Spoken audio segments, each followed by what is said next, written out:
संत ज्ञानेश्वर.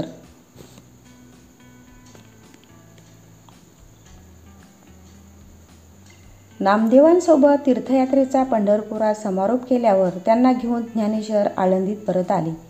आपल्या भावंडांची अनेक महिन्यानंतर भेट घेतली. सगळ्यांच्या भावना भरून आल्या.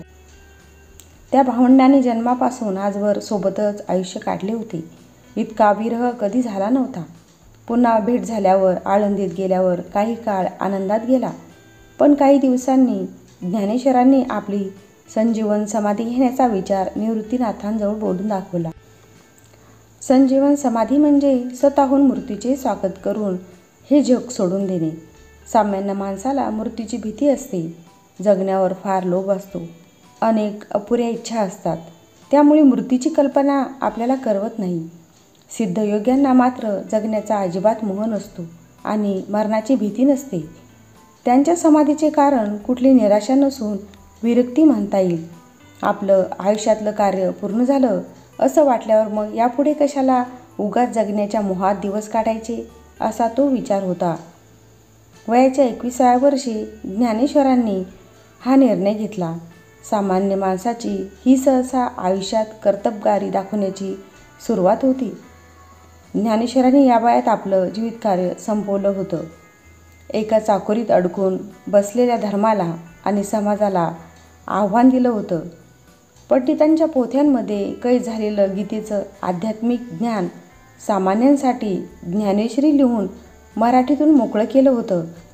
त्यानंतर अमृतानुभव हाही ग्रंथ लिहिला. अभंग लिहिले, हरिपाठ लिहिला. लोकांना सर्व लोकांचा देवावर अधिकार आहे हे सांगून भक्तीचं महत्त्व पटवून दिलं होतं. ठिकठिकाणी फिरून लोकांना सन्मार्ग दाखवला. त्यांची स्वतःसाठी कोणती इच्छा नव्हती. त्यांनी लिहिलेल्या पसायदानात त्यांनी देवाला सगळ्यांचे भले व्हावे, ज्याला जे हवे ते मिळावे अशी प्रार्थना केली आहे. अशी निस्वार्थ प्रार्थना एखादी आई आपल्या मुलासाठी करते, तशी त्यांनी सर्व जगासाठी केली. त्यामुळे त्यांना ज्ञानेश्वर माऊली म्हणतात. त्यांची इच्छा असली तरी आपले गुरु आणि मोठे भाऊ निवृत्तीनाथ यांच्या परवानगीशिवाय त्यांनी ते पाऊल उचलले नसते. निवृत्तीनाथ आपल्या भावाला चांगले ओळखत होते. त्यांच्या मनातील तीव्र इच्छा, त्याचं कारण आणि निर्धार त्यांना समजला होता. त्यामुळे त्यांनी जड मनाने त्यांना परवानगी दिली. त्यांच्या ह्या निर्णयाने त्यांच्या भावंडांना, त्यांच्या अनुयायांना, भक्तांना साहजिकपणे फार दुःख झालं. समाधीचा दिवस ठरला. कार्तिक वद्य त्रयोदशी. आळंदीत ज्ञानेश्वरांचे शेवटचे दर्शन घ्यायला लोकांची रीघ लागली. दर्शन घेऊनही तिथून लोकांचा पाय निघत नव्हता. समाधीचा दिवस उजाडला. ज्ञानेश्वरांनी इंद्रायणीत स्नान केले. लोकांनी मोठ्या श्रद्धेने त्यांची पूजा केली. लहानपणापासून आळंदीत अपमान सहन केलेल्या ज्ञानेश्वरांना निरोप देण्याची वेळ आली तोपर्यंत चित्र पालटलेलं होतं. आळंदीसोबतच इतर अनेक ठिकाणाहून आलेले भक्त साश्रू नयनांनी ज्ञानेश्वर माऊलींना शेवटचा नमस्कार करत होते. ज्ञानेश्वर अतिशय शांत होते. आपल्या निर्णयावर स्थिर होते. सगळ्यांना नमस्कार करत आपल्या भावंडांना आलिंगन देऊन झाल्यावर ज्ञानेश्वर समाधीच्या ठिकाणी निघाले. सिद्धेश्वर मंदिरातली ही जागा लोकांनी देवाच्या गाभाऱ्यासारखी सजवली होती. फुला पानांच्या माळा, समया, उदबत्त्या यांनी सुशोभित आणि सुगंधित झाली होती. ज्ञानेश्वर तिथे जाऊन बसले. ध्यान लावले. निवृत्तीनाथांनी मनावर ताबा ठेवत समाधीचा शेवटचा दगड लावला. एका दिव्य पर्वाची अखेर झाली. ज्ञानेश्वरांच्या समाधीनंतर त्यांची भावंडे फार व्यथित झाली. आता त्यांचा लाडका भाऊ त्यांना कधीच भेटणार नव्हता. त्यांचं या जगात अजिबात मन रमत नव्हतं. काही दिवसांनी सोपानदेवांनी 1 महिन्यांनीच मार्गशीर्ष वद्य त्रयोदशीला पुण्याजवळ सासवडला समाधी घेतली. निवृत्तीनाथ आणि मुक्ताबाई आता 2 भावांना गमावून फार उदास झाले. आपल्या भक्तांसोबत त्यांनी काही काळ प्रवास केला आणि आपलाही अवतार संपवला. महतनगर या उत्तर महाराष्ट्रातल्या गावात मुक्ताबाई एका प्रचंड विजेचा लोळ पडला आणि त्यात त्या लुप्त झाल्या. लोक त्यांना ज्या आदिमायेचा अवतार समजायचे त्याला साजेशीच त्यांची अवतार समाप्तीची घटना घडली. हा दिवस वैशाख शुद्ध दशमीचा होता. आज या गावचे नाव मुक्ताईनगर ठेवण्यात आले आहे.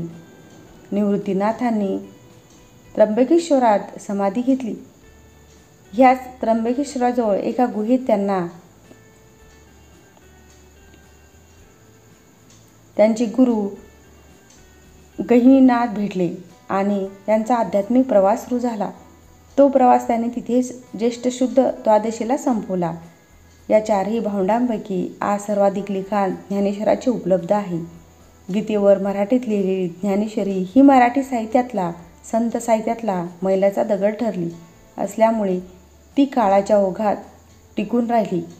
बाकी भावंडांनी काही ग्रंथ लिहिले असल्याचे उल्लेख असले तरी ते आज उपलब्ध नाही.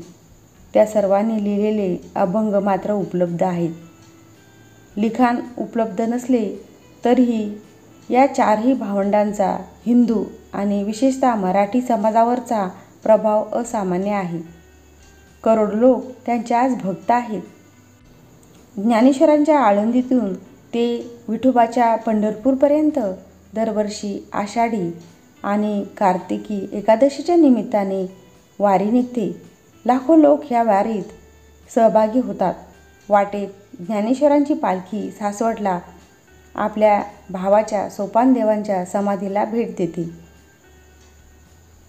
ज्ञानेश्वरांना जसे लोक माऊली म्हणायचे तसेच ह्या सोहळ्यात सर्व एकमेकांना वय, लिंग, जात, पद असा कुठलाही भेद न ठेवता माऊली याच नावाने हाक मारतात. सारखा मान आणि आदर देतात. ज्ञानेश्वरांच्या रेड्याच्या रूपात जे सर्वांमध्ये समान ईश्वर आहे हा जो संदेश दिला होता त्याचंच हे प्रतीक आहे. संतांच्या परंपरेत ज्ञानेश्वरांच्या पिढीला पाया आणि तुकारामांच्या पिढीला कळस मानतात. त्यामुळे ज्ञानबा तुकाराम हे कीर्तन भजनात अनेकदा म्हटलं जातं. वारीत विठोबा रखुमाई सोबतच या संतांच्या नावाने सुद्धा अनेक घोषणा आणि भजने म्हटले जातात. चालीत म्हणण्याच्या सोयीसाठी ज्ञानबा तुकाराम सारखं संक्षिप्त स्वरूपात म्हटलं जात असलं तरी त्यात ज्ञानेश्वर ते तुकाराम ह्या माळेतल्या सर्वच संतांप्रती आदर अभिप्रेत असतो. त्यातल्याच काही ओळींनी ह्या चार महान संत भावंडांच्या गोष्टींचा शेवट करतो. जय विठोबा रखुमाई, जय विठोबा रखुमाई. तुकाराम तुकाराम, तुकाराम तुकाराम. ज्ञानबा माऊली तुकाराम, ज्ञानबा माऊली तुकाराम. निवृत्ती ज्ञानदेव सोपान मुक्ताबाई, एकनाथ नामदेव तुकाराम. निवृत्ती ज्ञानदेव सोपान मुक्ताबाई, एकनाथ नामदेव तुकाराम. पुंडलिक वरदे हरी विठ्ठल श्री ज्ञानदेव तुकाराम. पंढरीनाथ महाराज की जय.